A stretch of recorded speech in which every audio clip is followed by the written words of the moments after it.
ஃப்ரெண்ட்வுட்ஸ் மக்களுக்கு வணக்கம். இது பைல்வான் டாக்ஸ். சினிமாவில் நடக்கக்கூடிய நிறைய சுவாரஸ்யமான விஷயங்களை தான் இந்த நிகழ்ச்சியில நாம பேச போறோம். வாங்க பேசலாம். தமிழக அரசுக்கு சூப்பர் ஸ்டார் ரஜினிகாந்தும் சகலகலாவல்லவன் கமலஹாசன் மட்டும்தான் தெரியுதா? அதுக்கப்புறம் நடிகர்களே இல்லையா? ஏன் தனுஷ் நடிகர் இல்லையா? தமிழக வெற்றி கழகத்தின் நடிகர் விஜய் பிரச்சாரத்தை தொடங்குற அன்னைக்கு இங்க விழாவை நடத்துறாங்க. விஜய்க்கு கூட்டம் சேரக்கூடாது, அதை இந்த இளையராஜா ஃபங்க்ஷன் மூலம் நாம ஓவர்டேக் பண்ணணும்ங்கிற திமுக அரசினுடைய ஒரு இன்டென்ஷன் நல்லா தெரிஞ்சுது. சிவகுமார் எவ்வளவு பெரிய ஆளு, கலைஞருடைய நெருக்கமானவர். அப்படிப்பட்ட ஏன் கார்த்தி வரல, சூர்யா வரல, அதனால சிவகுமாரும் வரல, யாருக்கும் அழைக்கவில்லை. மூகாம்பிகைக்கு 7 கோடி ரூபாய்க்கு வைர நகைகள் கொடுத்திருக்காரு இளையராஜா. ஜெகம் நீ ஜனனி ஜனனி அந்த பாட்டு போட்டுட்டு தான் அடுத்த பாட்டு தங்குவார். கடவுள் வாழ்த்து அவருக்கு அதுதான். அதுக்கு ஒரு பிளாஷ்பேக் உண்டு. அப்படிப்பட்ட இளையராஜா இசை நிகழ்ச்சியை சுதந்திரமா நடத்த முடியாத அளவுக்கு இவர் அமுதே பாட்டு தமிழ் பாட்டை போட்டு அதை குழப்பி இருக்க வேண்டாமே. இளையராஜா ஆன்மீகவாதிங்கும் போது அவருக்கு பாராட்டு நடக்கும்போது அவருடைய ஆன்மீகத்தையும் ஏற்றுக்கொண்டிருக்க வேண்டும் இந்த அரசு. ஏன் அப்படி பண்ணாங்க? இப்படி நிறைய பேர் கேள்வி கேட்க துடிக்கிறார்கள், வெளியே சொல்ல மாட்டேங்கிறாங்க, பயம். வணக்கம் சார்.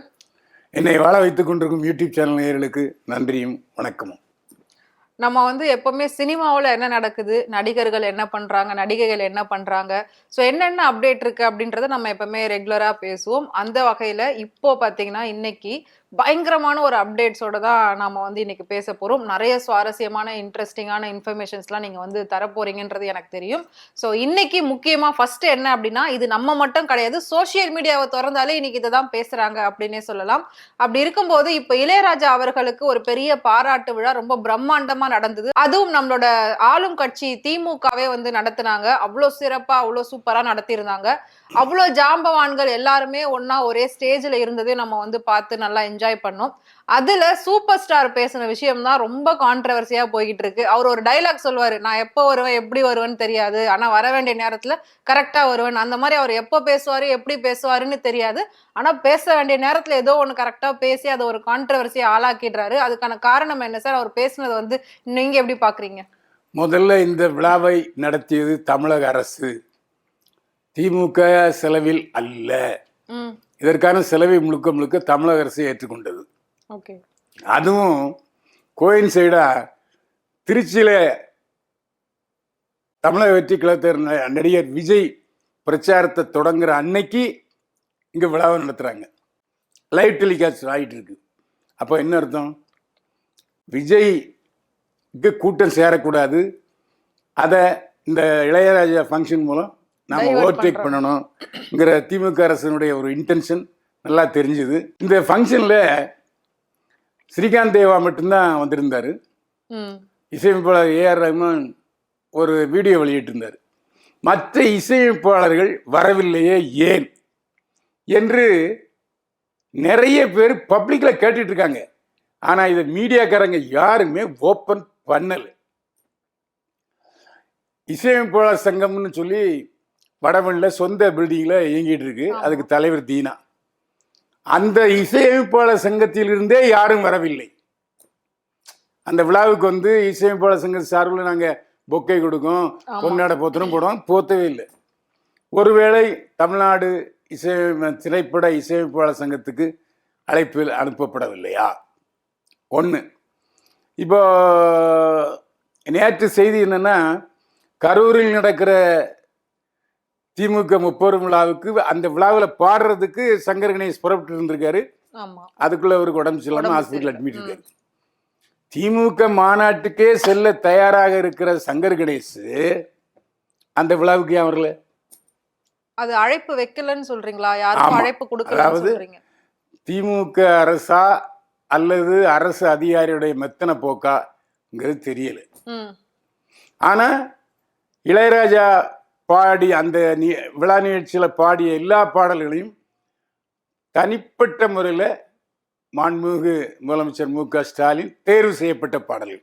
ஆமா. அந்த அளவுக்கு அதில் கூர்மையா அந்த விழாவில் ஆர்வம் செலுத்துகிற முதல்வர் அதில் எல்லாரும் வரணும் அப்படிங்கிறது கவனம் செலுத்தவில்லையே, ஏன் கவனக்குறைவா அப்படின்னு நம்ம கேட்கணும்.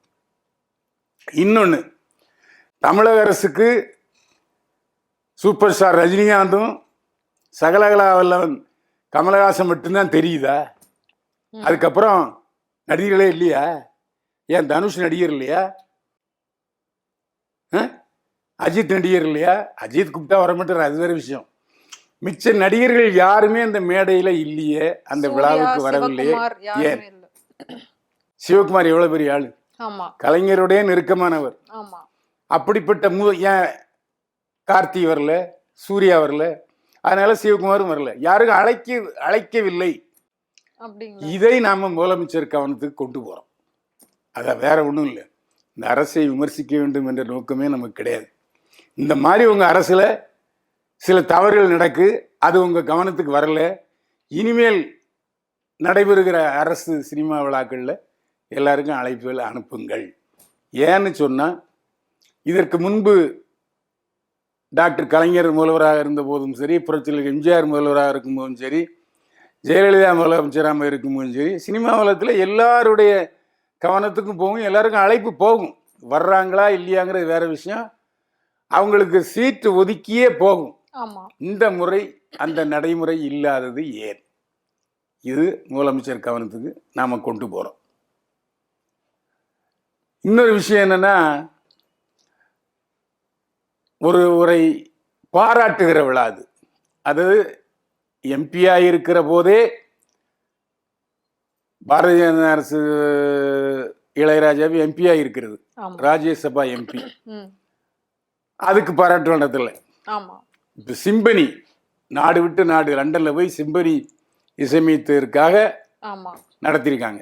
அது உண்மையில நடத்த வேண்டிய விஷயம் தான். ஏன்னா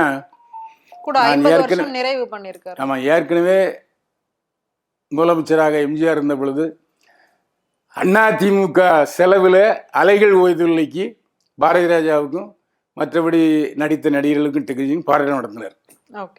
ஏன்னா சாதி சமேதம் இல்லாத ஒரு காதல் கதையை எடுத்திருக்காருங்கிறதுக்காக. அதே மாதிரி நடிகர்கள் சிவாஜி கணேசனுக்கு ஜெயலலிதா முதலமைச்சராக இருக்கும்போது நடத்தியிருக்காங்க. ஸோ இதற்கு முன்னுதாரணங்கள் இருக்கிறதுனால இப்போ இளையராஜாவுக்கு பாராட்டு விழா நடத்துறதுக்கான சூழ்நிலை உருவாகி.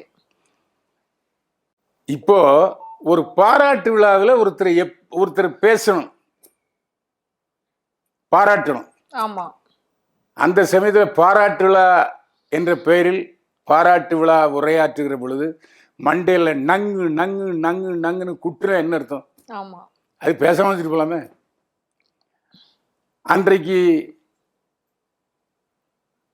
ரஜினிகாந்த் எதற்காக பேசினார் என்று தெரியவில்லை, ஆனால் தெரியுது.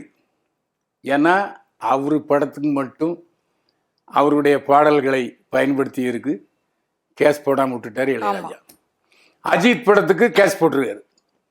அவங்க அட்டன் பண்ணல. இப்போ நீதிமன்ற அவமதிப்பு வழக்கம் வருது, அவங்கள மறுபடியும் அழைச்சி விசாரணை நடத்த போகிறாங்க. இளையராஜா தொகுத்த வழக்கில் உயர் நீதிமன்றம். எனக்கு ஒரு விஷயம் புரியல. ஏன்னா உங்கள் தொழிலில் இருக்காங்க, சினிமா தொழிலில் இருக்காங்க அதிபர்கள், உங்கள் பேரில் உள்ள ஒரு நல்ல நம்பிக்கையினால உங்கள் பாட்டை போட்டால் ஜனங்க வருவாங்க, ரசிப்பாங்க. அந்த மியூசிக் டைரக்டர் ஓவர்டேக் பண்ணி உங்களுக்கு கௌரவம் கொடுக்காங்க. அவங்க மேலே நீங்கள் கேஸ் போடுறீங்க, அது உங்கள் உரிமை. அது இளையராஜாவை பற்றி நான் தவறுன்னு சொல்ல மாட்டேன். ஆனால் அதே சமயத்தில் மூகாம்பிகைக்கு 7 கோடி ரூபாய்க்கு வைர நகைகள் கொடுத்திருக்காரு இளையராஜா. அந்த மூகாம்பிகை கோயிலுக்கு பற்றி ஒரு நம்பிக்கை உண்டு. அதாவது மூகாம்பிகை தெய்வம் மட்டும்தான் இழந்த புகழை மீட்டு தருவது. அதனால்தான் எம்ஜிஆர் ஆட்சி நீக்கப்பட்ட பிறகு தங்க வாழை கொண்டு கொடுத்தார். அந்த தங்கவாள் நாடோடி மன்னன் காலத்துல வெற்றி விழாவில் மதுரையில தங்கவாள் கொடுத்தாங்க புரட்சியாளர் எம்ஜிஆர் முதல்வராக இருந்தபோது. அதை கொண்டு போய் கொடுத்துட்டாரு மூகாம்பியில். என்ன அர்த்தத்துலன்னா மீண்டும் நான் ஆட்சிக்கு வர வேண்டும்ங்கிறதுக்காக. பல கோடீஸ்வரர்கள் தொழிலதிபர்கள் எல்லாருமே கொஞ்சம் லேக் ஆயிட்டு நஷ்டம் ஆயிட்டுன்னா மூகாம்பிக்கு போவாங்க. அதே மாதிரி இப்போ இளையராஜாவை ஓவர்டேக் பண்ணுகிற அளவுக்கு ஏஆர் ரஹ்மான் சம்பளம் வாங்குறாரு. நேற்று வந்து அனிருத் ஏகப்பட்ட சம்பளம் வாங்குறாரு. இவருடைய திறமையை ஒப்பிடும்போது அவங்கெல்லாம் குறைவான திறமை தான், ஆனால் சம்பளம் அதிகம். ஸோ மூகாம்பிகிட்ட போய் எனக்கு இழந்த புகழையும் இழந்த சம்பளத்தையும் மீட்டு தா சொல்றதுக்காக இளையராஜா போனாரா இல்லையாங்கிறது நமக்கு தெரியாது. அந்த விழாவில் யாருமே கவனிக்காமல் விட்ட ஒரு விஷயம் என்னன்னா, அந்த விழாவில் இப்போ இளையராஜா குழுவினர் பாடப்பட்ட பாடல்கள் அனைத்துக்கும் இவரே தேர்வு பண்ணார். யாரு? நம்ம முதலமைச்சரே தேர்வு பண்ணியிருக்காரு. ஆனால் அவர் இதுக்கு முன்னால் இளையராஜா இசை நிகழ்ச்சியை பார்த்துருக்காரா இல்லையாங்கிற நமக்கு தெரியாது. உங்களுக்கு தெரியும், இதுவரை இளையராஜா நடத்திய எல்லா இசை நிகழ்ச்சிகளிலும் அந்த தாய் மூகாம்பிய படத்தில் வர்ற ஜெகம் நீ ஜனனி ஜனனி அந்த பாட்டு போட்டுட்டு தான் அடுத்த பாட்டு தங்குவார். கடவுள் வாழ்த்து அவருக்கு அதுதான். அதுக்கு ஒரு ஃப்ளாஷ்பேக் உண்டு, நிறைய பேருக்கு தெரியாது. இதை வந்து அந்த சமயத்தில் புரட்சி தலைவரின் சம்பந்தியும் மிகப்பெரிய டைரக்டருமான இறையருள் இயக்குனர் கே சங்கர் தான் இந்த தாய் மூகாம்பிய படத்தை எழுதி இயக்கியவர். அப்பா அவர் சொல்லியிருக்காரு, இந்த ஜனனி பாட்டை யார் பாடுறா அப்படின்னு முதல்வராக இருந்த எம்ஜிஆர் கேட்குறாரு. அப்போ இவர் சொல்லியிருக்காரு, குன்னக்குடி வைத்தினான்னு இல்லாட்டி இந்த பெங்களூருக்காரர் ஒருத்தர் இருக்கார்ல பாலமுரளி சாத, அவர் பாட வைக்க போகிறேன்னு. இல்லை இல்லை இளையராஜாவை பாட வைங்க, அதுக்கு ஒரு அர்த்தம் இருக்குது அப்படின்னு சொல்லியிருக்காரு. அந்த அர்த்தம் நேயர்களுக்கு புரியும். உடனே எம்ஜிஆர் வேண்டுகோளுக்கு இணங்க அந்த பாட்டை இளையராஜா விட்டு பாட வச்சிருக்காரு சங்கர். அந்த பாட்டு கேட்காதவங்களே கிடையாது, அவ்வளவு ஒரு மெலோடியா ஒரு இறை. அந்த பாட்டு கேட்கும்போதே மூகாம்பியை பார்க்குற மாதிரி ஒரு உணர்வு வரும். இது என்னுடைய அனுபவம் கூட. அப்போ இந்த நிகழ்ச்சியில பாடலை அவர் இறை அதாவது கடவுள் வாழ்த்து பாட்டையே தமிழே அமுதேன்னு உட்கார்ந்து பாடிட்டாரு இளையராஜா. இத்துடன் நிகழ்ச்சி நிறைவுறுகிறதுன்னு அறிவிப்பு வந்தாச்சு. ஓன்னு ஆடியன்ஸ் புறாங்க கத்தல், ஜனனி பாட்டை பாடுங்க, ஜனனி பாட்டை பாடுங்க, ஜனனி பாட்டை பாடுங்கன்னு. இது ஒன்றும் புரியல முதலமைச்சருக்கு. அப்படியே தலையை கவர்ந்துக்கிட்டாரு. உடனே மேடைக்கு போய் இளையராஜா அந்த பாட்டை பாடினார். அந்த அந்த நிகழ்ச்சி முழுமையாக மனநிறைவோடு முடிஞ்சது காரணம் அந்த பாட்டு தான். அப்போ நான் என்ன சொல்றேன், அது இளையராஜாவுடைய பாராட்டு விழா. இளையராஜா ஆன்மீகவாதி. திருவண்ணாமலை அந்த கோபுரத்தை எழுப்பினவர், அப்புறம் ரோடை போட்டவர், லைட்டு போட்டவர். திருவண்ணாமலைக்கு அவ்வளோ ஒரு. அதே மாதிரி ஸ்ரீரங்கத்துக்கும் அவர் செஞ்சார்.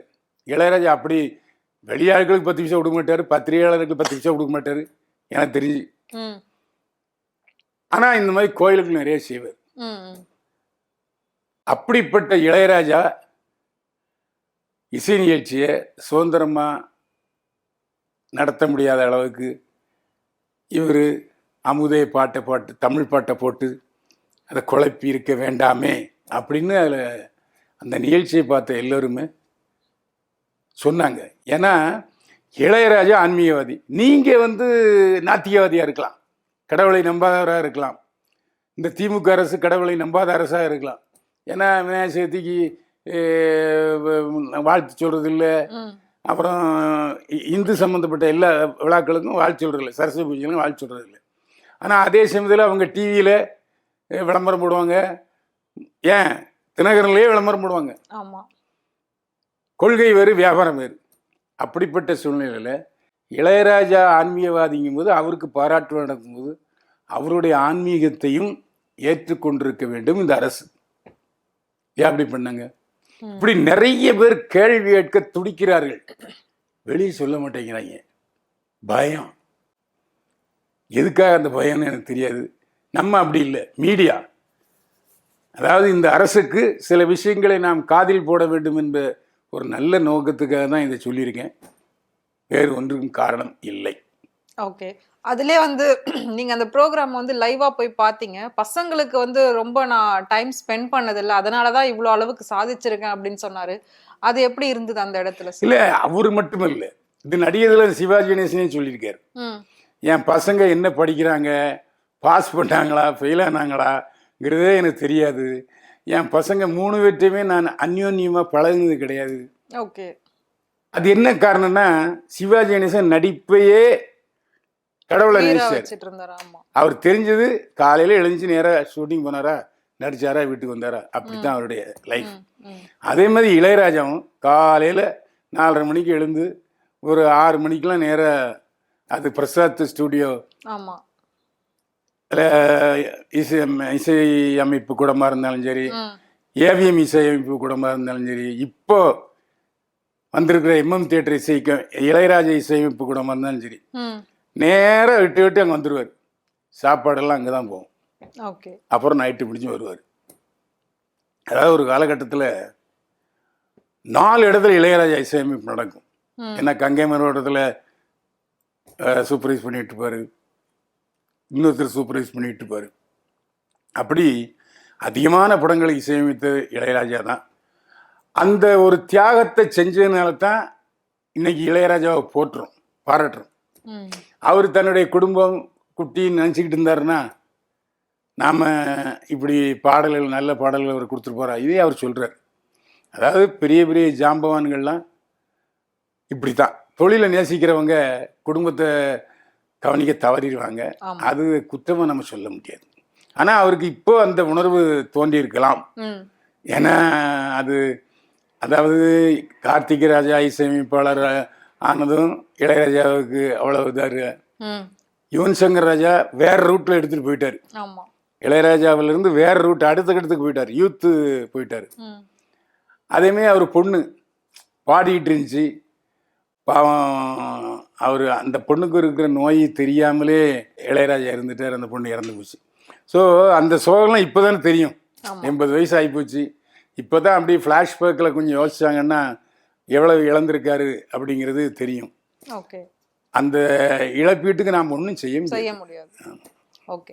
ஸோ இப்போ நீங்க பிரசாந்த் ஸ்டுடியோ அப்படின்னு சொல்லி ஒரு விஷயம் சொன்னீங்க. அது எனக்கு இன்னொன்று கேட்கணும். அதுல சூப்பர் ஸ்டார் வந்து ஒரு விஷயம் பேசியிருந்தாரு. அங்க வந்து மியூசிக் பண்ணக்கூடாதுன்னு ஸ்டாப் பண்ணிட்டாங்க. உடனே ஒரு கிளம்பி போய் ஆப்போசிட்லேயே ஒரு மியூசிக் ஸ்டுடியோ ஆரம்பிச்சு அங்க பண்ணாரு. அதுக்கப்புறம் இனி என் பாட்டுக்கெல்லாம் வந்து யார் யாரெல்லாம் யூஸ் பண்றீங்களோ அப்போ அதுதான் தடைய வந்ததுக்கு வந்து காரணமா இருந்தது. அது உண்மையா சார்? இப்போ இவர் வந்து நோட்டீஸ் எல்லாம் அனுப்புறாருல, இவர் பாட்டு யூஸ் பண்ணா, அதுக்கு காரணம் வந்து அங்க அவமானப்படுத்தப்பட்டது தானா? அதாவது பிரசாத் ஸ்டுடியோ வந்து அந்த சம்பவத்தை நாங்கள் கேட்டோம் பிரசாத் ஸ்டுடியோ நிறுவனத்தில். அப்போ அவர் சொன்னாங்க, 3 வருஷமாக அவர் வாடகையே கொடுக்கலீங்க, ஓ. நான் அதை கூட வற்புறுத்தலை, இப்போ எங்களுக்கு வேற அந்த இடத்துல வேற மாடிஃபை பண்ண போகிறோம், ம். காலி பண்ண சொல்கிறோம், காலி பண்ண மாட்டேன்ட்டாரு.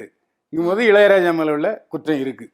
ஆனால் அந்த சமயத்தில் முன்னுக்கு வந்தது பாரதி ராஜா மட்டும்தான் வந்தார். ஓகே. அதாவது எதிர்த்து அந்த கேட்டில் ம். போராட்டம் பண்ணார். அப்போ அது இருந்திருக்கலாம் இளையராஜாவுக்கு. நாம் எத்தனை பேருக்கு சேமித்து கொடுத்தோம், ஒரு வேலாச்சும் பிரசாத்துடைய வாசலில் வந்து நமக்காக குரல் கொடுக்கலையேங்கிற ஒரு குறை ஆதங்கம் இருக்கிறதுல நியாயம்தான். ஓகே. நானாக இருந்தால் கூட அது இருக்குதான் செய்யும். அதனால் அது தப்பு இல்லை. நம்மளை அந்த ஒரு இக்கட்டான சூழ்நிலையில் நமக்கு நான் உதவி செய்த தயாரிப்பாளர்கள் யாரும் நமக்கு உதவிக்கரம் கொடுக்க முன்வரலையே அப்படிங்கிற வருத்தம் இளையராஜாவுக்கு இருந்திருக்கலாம். ம். அதன் காரணமாகவும் அவர் இந்த மாதிரி தன்னுடைய காப்பிரைட்ஸ் வாங்கி வச்சிருக்காரு. ஓகே. முதல்ல எத்தனையோ ஜாம்பான் இசை ஜாம்பான் இருந்தாங்க. ம். அதை முதல்ல ஒரு கமர்ஷியலாக நான் என்னுடைய இசையமைப்பு எனக்கு இது வந்து வெளிநாட்டில் இருக்குது, ஓகே. ஹாலிவுட்டில் இருக்குது. ஆனால் முதல்ல தமிழ் இசையமைப்பாளர்கள் அவர் தான் அந்த உரிமையை காப்பிரைட்ஸ் கொண்டு வாங்கினவர், வந்தவர். காப்பிரைட்ஸ் வாங்கினவர். அது தயாரிப்பாளர்களுக்குள்ள அது இல்லை அப்படின்ட்டு ம். கொடுத்துருக்காங்க. அதுக்கப்புறம் கோர்ட்டுக்கு போனாங்க. அப்புறம் சிலருக்கு, ஆனால் அதே சமயத்தில் இளையராஜா வந்து நிறைய தயாரிப்பாளர்களுக்கு இலவசமாக போட்டு கொடுத்துருக்காரு. ஓகே. அதையும் பலர் சொல்லியிருக்காங்க. ம்.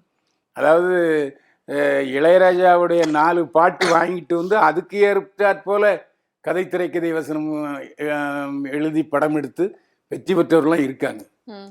அதாவது இன்னும் சொல்ல போனால் ராமராஜன் சொல்லுவார், இன்னும் நிறைய நடிகர்கள் நான் தேசிய விருது வாங்கினதுக்கு காரணம் இளையராஜா தான், இளையராஜா சொல்லுவாங்க. என்னுடைய படங்கள் ஒன்றதுக்கு காரணம் இளையராஜா தான் அப்படின்னு ராமராஜன்லாம் போன்றவங்கலாம் சொல்லியிருக்காங்க. ஏன் மோகன் படங்கள் எல்லாம் ஒன்றதுக்கு காரணம் ஆமா, ஏன்னா அவரோட பாடல்கள் ஹிட் ஆனதுனாலதான் அவருக்கு ஒரு பெரிய பேர் கிடைச்சது. So, அதுக்கு நிச்சயமா இவர்தான் காரணம். மேபி இவர் கூட அந்த ஃபங்க்ஷனுக்கு வரவே இல்ல, மோகன் அவர்கள் கூட கூப்பிட்டுருக்க மாட்டாங்க. இவரு கூப்பிடாம போய் அலையா விருது வந்து அலைய போயின்னா போய் அவன் யாரையா கூப்பிட்டுன்னு சொன்னாங்கன்னா அங்கே சீட்லாம் ஒதுக்கிருக்க மாட்டாங்க. ஸோ அதனால அவங்க வந்து மற்றபடி மோகன்லாம் இளையராஜா மேல ஒரு மிகப்பெரிய நம்பிக்கை வச்சிருக்கவர் தான். ஓகே. ஸோ நீங்க சொல்றத வச்சு பார்க்கும்போது தமிழக வெற்றி கழகத்தோட அந்த பிரச்சாரத்தை வந்து திசை திருப்பணும் அப்படின்றதுக்காக தான் அவசரமா ஒருவேளை இந்த ஃபங்க்ஷனை பண்ணியிருந்தாங்களோ, அதே டேட்டு அதே டைமிங்க்கு இருக்கலாம். இப்ப நம்ம பார்வைக்கு அப்படி தெரியுதில்ல. அதாவது எசகு பிசகா எதிர்பார்க்காம ரெண்டும் ஒரே நாளில் வந்திருக்கலாம்.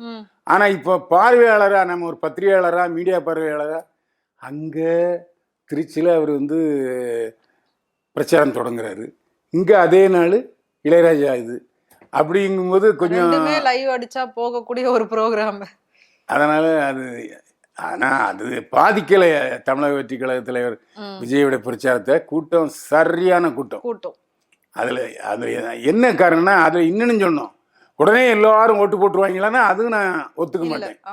ஏன்னா வடிவேலுக்கு வராத கூட்டமா விஜய்க்கு வந்துச்சு இல்லை. இதை பெருந்தலைவர் காமராஜரே சொல்லியிருக்காரு, என் கூட்டத்துக்கு இவ்வளவு பேர் வர்றீங்க, பார்க்கறது சந்தோஷமா இருக்கு, கேட்குறீங்க சந்தோஷமா இருக்கு, ஆனா நாளைக்கு வேட்டைக்காரன் வந்து பிரச்சாரம் பண்ணாருன்னா எல்லாம் அவருக்கு ஓட்டு போட்டுறீங்க. இது எம்ஜிஆர், இது காமராஜரே சொல்லியிருக்காரு. அதனால அதாவது பார்க்க வருகிற, வேடிக்கை பார்க்கிற வருகிற கூட்டம் ஓட்டாக மாறும்னு உறுதியா சொல்ல முடியாது. Okay.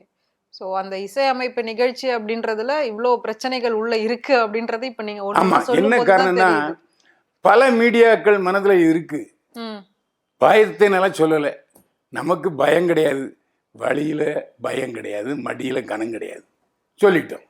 Okay sir, thank you sir. So நம்ம எல்லாருமே சோசியல் மீடியாவில் அதிகமாக பார்க்கப்பட்ட விஷயம் இளையராஜாவுடைய அந்த பாராட்டு விழா தான். ஸோ அதில் நிறைய விஷயங்கள், நிறைய சம்பவங்கள் நடந்தது. அதெல்லாம் என்ன ஏதுன்னு புரியாமல் கண்டிப்பாக இருந்திருப்பீங்க. ஸோ இது மூலயமா எல்லாமே வந்து உங்களுக்கு புரிஞ்சிருக்கும் அப்படின்னு நினைக்கிறேன். ஸோ இதே மாதிரி இன்னொரு நிகழ்ச்சியில் நான் உங்களை சந்திக்கிறேன். அது வரைக்கும் உங்களிடமிருந்து விடைபெறுவது உங்கள் நிரோஷா.